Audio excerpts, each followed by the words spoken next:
C'est là aussi la... Mais apparemment, il est gardé pour le musée aussi. Ah ouais, super.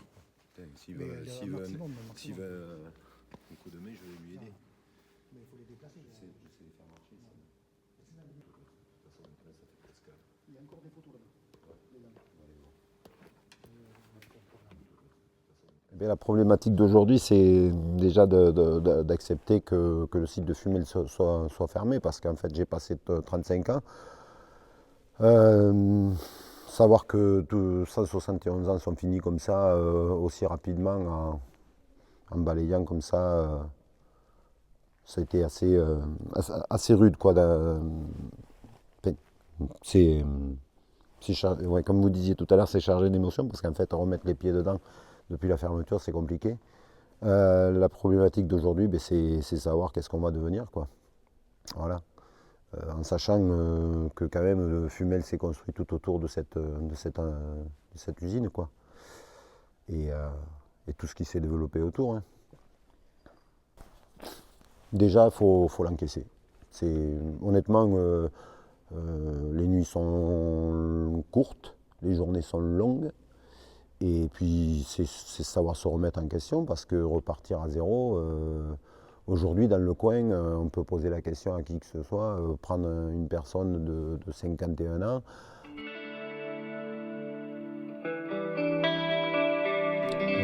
C'est vraiment un coup de massue, parce qu'en fait, on ne s'y attendait pas. On avait tout fait depuis donc, 2015, où on nous voyait fermer même au bout d'un an, et alors qu'on a tenu quand même encore 3 ans. On ne s'attendait pas du tout à être jeté à la porte comme ça, parce qu'en fait ça s'est passé très très brutalement. On est passé au tribunal le 29 mai 2018, et puis le lundi d'après on était liquidé sans le savoir, quoi. Et donc du coup, quand on a appris ça le lundi matin, certaines personnes avaient déjà embauché à 6 h, et nous on est arrivé, en ayant eu l'annonce, on est arrivé à 9 h, on a averti tout le monde.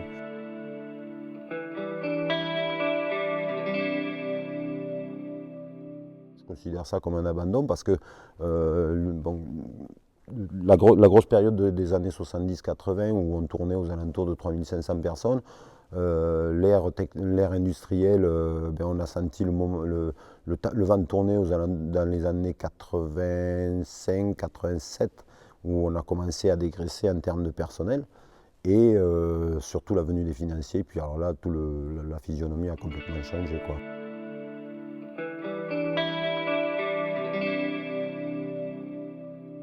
C'est très important pour le pays, parce que ça a été la force justement de la France à l'époque.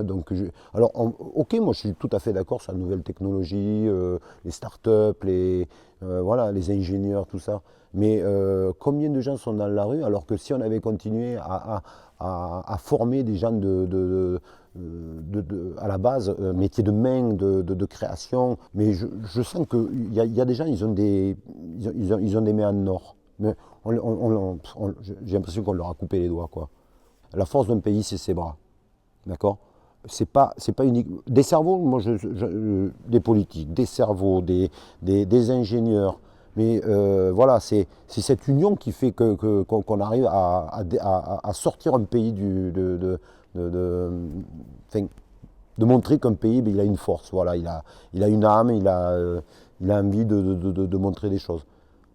Oui, c'est l'image de la France aujourd'hui, en fait. Ce que je vous dis, c'est qu'en fait, on a laissé tomber tellement de gens que je pense qu'ils sont en train de revendiquer quand même un droit d'exister.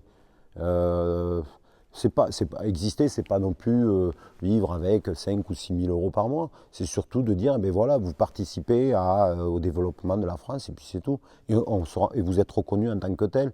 Donc on va faire en sorte de finir, de vous aider à finir votre vie tranquillement. C'est tout ce qu'on demande, quoi, voilà. Moi, je ne vous demande pas des 100 et des 1000. Hein. Je demande juste d'être reconnu en tant que tel, quoi. Je ne vois pas pourquoi on donnerait à certains, pourquoi on ne donnerait pas à d'autres. On n'arrive pas à équilibrer les vraies valeurs, quoi.